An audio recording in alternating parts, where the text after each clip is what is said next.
Para os vascaínos, a salvação foi outro Léo Jardim. Pegou! Léo Jardim defendeu!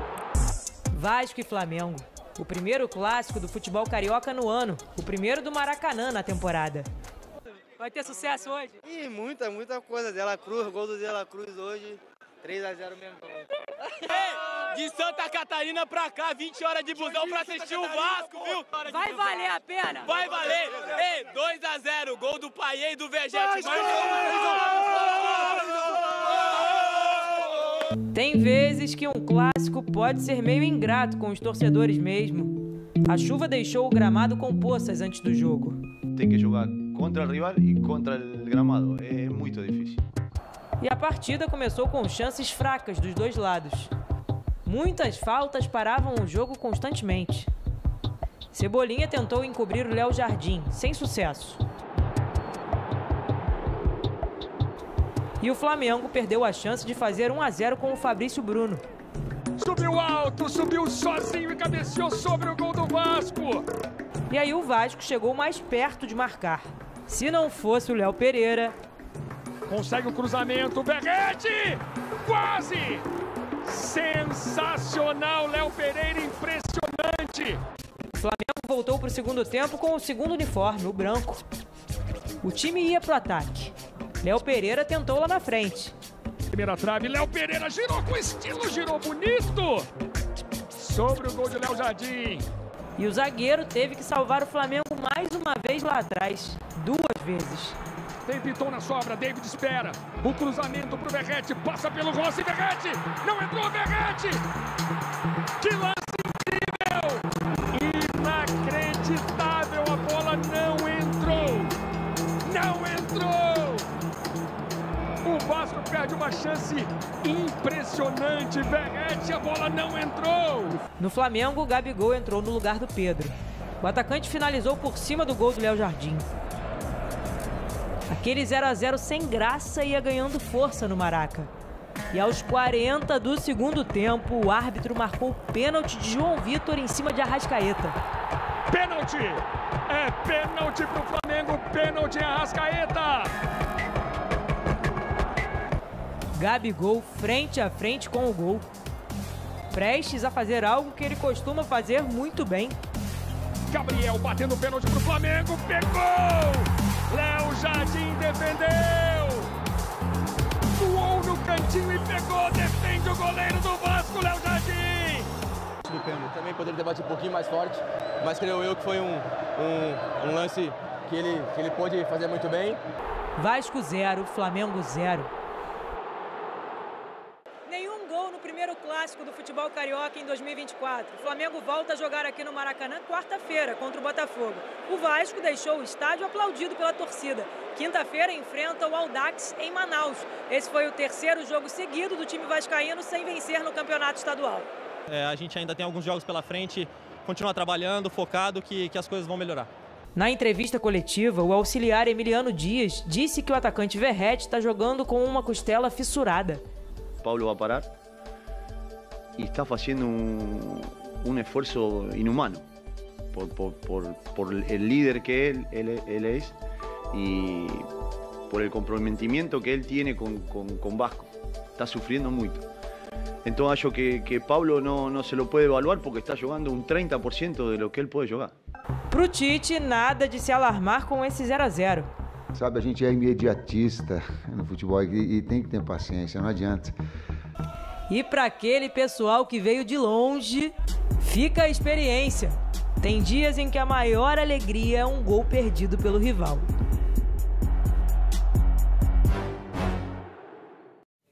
É porque o que a gente tinha visto do Vasco no último jogo, na derrota diante do Nova Iguaçu, realmente a expectativa era de que pudesse, né?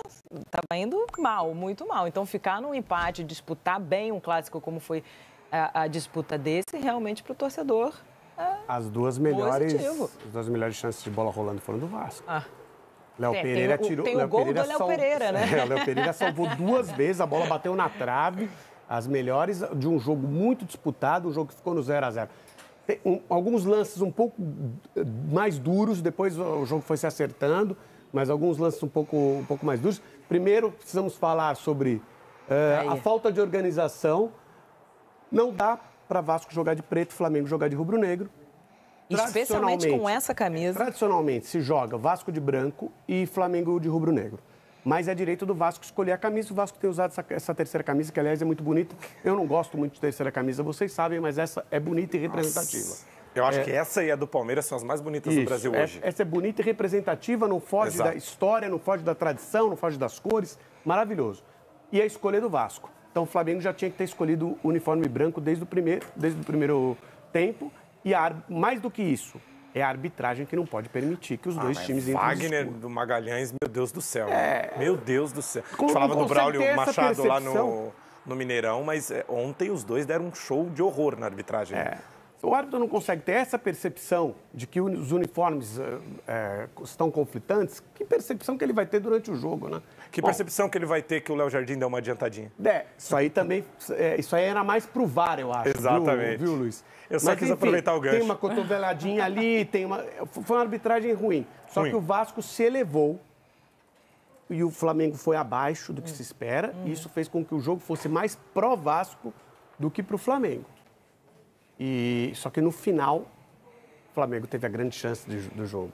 E o Léo Jardim, ainda que tenha, por centímetros, e aí centímetro não, está na regra, adiantado, se adiantou e fez uma grande defesa. Defesaço. Mas o Bruno Spindel, depois do jogo, veio a público para dizer que viu, o Bruno Spindel, que é um dos dirigentes, né, do Flamengo, que foi na sala do VAR, enfim, teve acesso às imagens e realmente não é possível comprovar que o goleiro se adiantou. Dá a impressão de que se adiantou, mas você tem que ter uma imagem que garanta isso para você poder voltar ao pênalti. Mas foi bom porque aí também já não deixa a polêmica render muito. E assim, essa regra e o VAR, elas existem para que o goleiro não seja o Rogério Ceni ou o Dida e Buffon naquela grande final de Liga dos Campeões. Nossa. Né? O pessoal resolvia dividir a bola com o atacante. O atacante vai chutar e o goleiro já chegava para dividir. Quem chega primeiro. Enfim, aquele centímetrozinho ali, não sei se... Não acho que foi por conta disso que ele pegou o pênalti. Não. Também acho que não. Agora, o que eu acho que o torcedor do Vasco não pode fazer é se contentar com o empate, não que eles estão fazendo isso, tá? Mas eu acho que não deve se acostumar com o empate foi bom, a gente teve um pênalti no fim que o Léo conseguiu salvar. Eu acho que tem que ser daí para cima. Nível de competitividade, disputa contra um grande rival que tem um poder de investimento, por mais que o Vasco tenha 777, mas que está estabilizado no mercado há muito mais tempo. Ontem, até pelas chances criadas, a chance do Verratti, as duas que o Léo Pereira salva, o Vasco teve mais oportunidades, mas eu acho que passou da hora de querer comemorar empate, pelo tamanho do Vasco, pelo que o Vasco representa e pelo tamanho do adversário também. Acho que se tivesse um vencedor ontem seria o Vasco, mas dentro das circunstâncias, quase que o vencedor foi o Flamengo. Mas não acho que é uma questão de se contentar, não. É porque realmente o Vasco vinha de jogos ruins. Isso. Sim. Especialmente o último. Tinha ligado um super alerta vermelho para esse clássico, vendo que o Flamengo está mais estruturado, né, com um super treinador esse ano e tal. E poder ter competido da forma como competiu diante do rival, acho que é realmente para se... E se for olhar na classificação do campeonato, o Vasco está numa situação que não é confortável. 7º lugar. Não é uma situação confortável.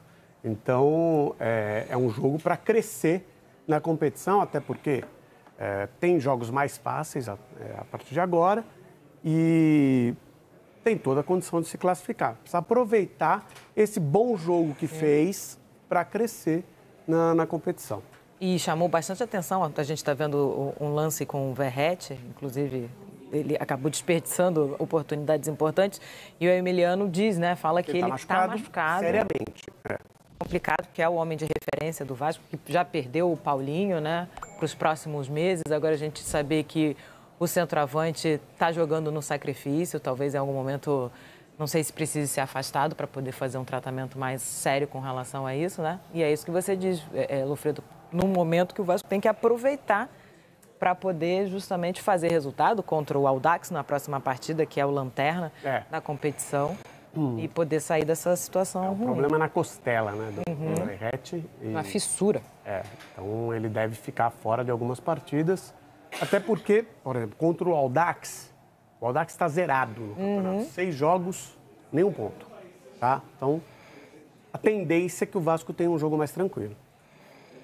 Maravilha. E o próximo jogo do Flamengo vai ser clássico também, contra o Botafogo no meio de semana. O Tite, na entrevista depois, não pareceu muito atormentado, preocupado com o resultado. Entende que isso ainda é um processo, né, Luiz? O Flamengo ainda está em processo de se encontrar, principalmente o De La Cruz ali, em processo de encontrar o melhor entrosamento com os outros jogadores. Então, ele pareceu tranquilo com relação a esse resultado. Muito no próprio estilo Tite, né? É difícil você ver o Tite mal-humorado, estressado, principalmente depois de uma partida de futebol. Exceção feita as derrotas na Copa do Mundo e em jogos em que, na cabeça dele, enfim, numa avaliação geral, a arbitragem acaba prejudicando, não foi o caso ontem.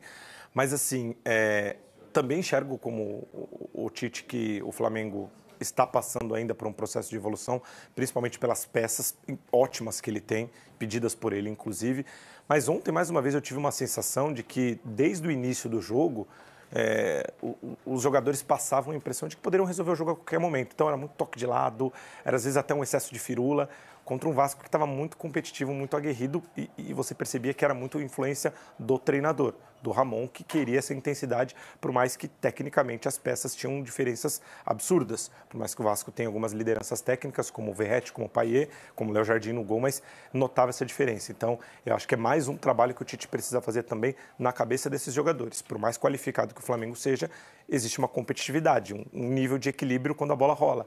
E acho que isso tem que ser levado um pouco mais a sério. E só para finalizar, até aproveitando o gancho do Luiz, saem jogadores de altíssima categoria, entram jogadores também muito bons e históricos do Flamengo. Ontem, Bruno Henrique e Gabigol. O Gabigol não entrou mal, não. Ele entrou participativo, muito mais participativo que o Pedro, por exemplo. Concordo. Só que perdeu o pênalti. Na hora de decidir o jogo, ele não conseguiu ser o que ele foi até hoje na história do Flamengo.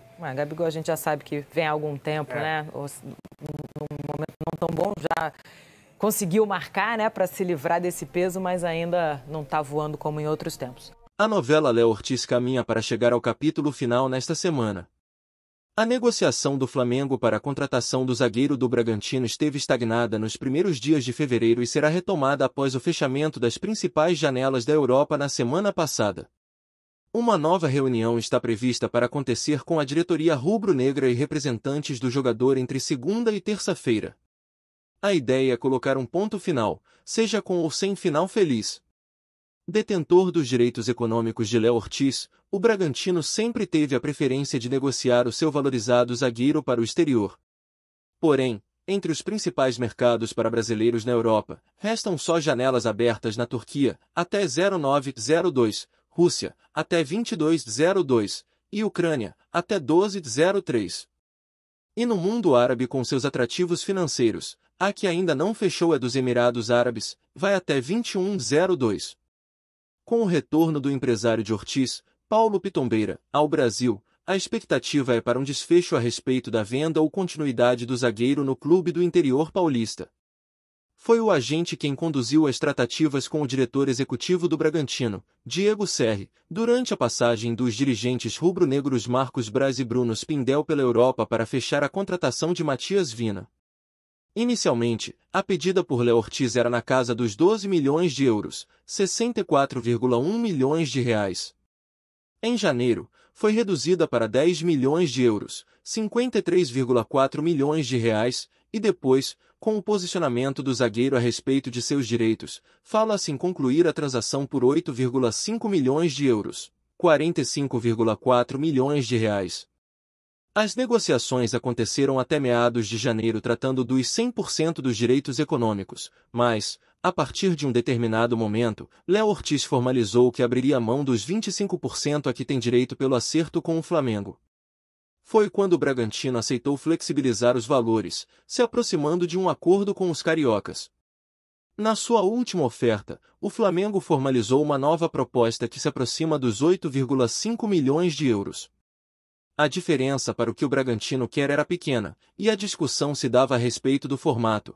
Os cariocas não abriam mão de que haja um valor fixo e um complemento em bônus, ficando assim cláusulas por metas a serem debatidas.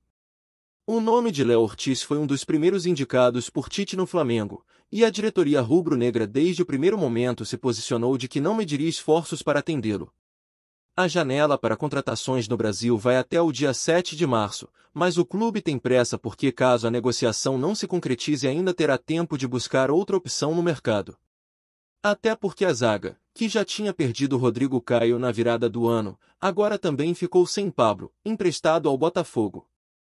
Coincidência ou não, Ortiz ficou no banco no último domingo, na vitória fora de casa do Bragantino por 2-1 sobre o Santo André, pelo Paulistão. Em entrevista coletiva após a partida, o técnico Pedro Caixinha alegou cansaço para o zagueiro não jogar, embora ele tenha sido relacionado e viajado com o time. Pelas consequências psicofísico-emocionais. Pela ausência que teve na primeira semana, só trabalhou a segunda, com 2 jogos de 20 mais 30 minutos, e depois jogos oficiais jogando 90 mais 90 minutos. Tudo isso tem um peso na nossa decisão. Na parte final, quando tínhamos que fazer a troca do Lucas Cunha, optamos claramente para que ele não fosse colocado. Líder do Grupo C do Paulistão, o Bragantino volta a jogar na próxima quarta-feira contra o Novo Horizontino fora de casa. Coronado foi recusado pela diretoria do Flamengo. O nome do meia Igor Coronado, comandado por Marcelo Galhardo, no Al Ittihad, passou a repercutir muito dentro do Flamengo. Não é de hoje que uma provável contratação foi avaliada pelo mais querido. Na última quinta-feira, surgiu a notícia de que o jogador de 31 anos teria sido oferecido para chegar. Porém, conforme informações do jornalista Fred Gomes, a diretoria não o estaria considerando para focar em outras posições e para dar mais espaço a garotos, como Matheus Gonçalves, Vitor Hugo e Lohan. A decisão de Marcos Braz, Rodolfo Landim e companhia passou a repercutir de maneira muito negativa com a imprensa e, principalmente, com os torcedores do rubro-negro do Rio de Janeiro. Mesmo após as contratações dos uruguaios Matias Vina e Nicolás de la Cruz, e as negociações por Léo Ortiz, existe o entendimento que é preciso contratar no setor de criação, principalmente após a saída de Everton Ribeiro. Decisão causou estranheza por causa de negociações passadas. Boa parte da nação está muito confusa a respeito da falta de movimentação da diretoria sobre Igor Coronado. Alguns motivos têm a ver com isso. Um deles foi a tentativa de renovar com o próprio ex-camisa 7. Além disso, a cúpula flamenguista chegou a realizar propostas por outros jogadores no setor. Foram os casos de Gustavo Scarpa, que fechou com o Atlético Mineiro, e também Evander, que defende o Portland Timbers, dos Estados Unidos. Sendo assim, o incômodo é sobre qual a razão para a mudança de postura em um período tão curto de tempo a respeito do setor. Igor Coronado vem se destacando no mundo árabe e poderia ser a solução que o Flamengo vinha buscando. É claro, o salário do atleta seria considerado caro. Porém, os vencimentos de Scarpa e Evander também foram levados em consideração na hora das propostas realizadas. O questionamento vem deixando muitos sem entender. Galera, se vocês gostaram, curta, comente, compartilha, se inscreva no canal e ative as notificações. 2024 é o ano. Então, mano, esse trem de projeto é complicado. Porque é muito complicado porque é o primeiro passo, mano. Esse é o primeiro passo. E o primeiro passo ele demora demais, demora muito. Até você ver que tá dando certo. E isso é com qualquer coisa que você for fazer, tá ligado? Se você for abrir uma loja de roupa, os primeiros clientes demoram a aparecer. Cabeleireiro, de barbearia é a mesma coisa. Tudo, o primeiro passo é complicado. Por isso que as pessoas fracas desistem no primeiro passo. Porque pessoas fracas querem o quê? Resultado rápido. E pessoas fortes sabem que o resultado ele vai demorar, mas ele vai chegar. Elas têm essa convicção, entendeu? Então, cara, seja um cara forte. Você sabe que vai dar certo. É só você ter um pouquinho de paciência e entender isso, filho. Na hora que você vê, filho, pum, tá vingando. Acabou, filho. Aí, pra conversar com você vai ter que marcar a hora. Tá ligado? Então é só você ter um pouquinho de paciência e esperar. Filho. Só espera, molequinho, que vai dar tudo certo. Você é inteligente, você é forte. Você é Batista, porra. Entendeu?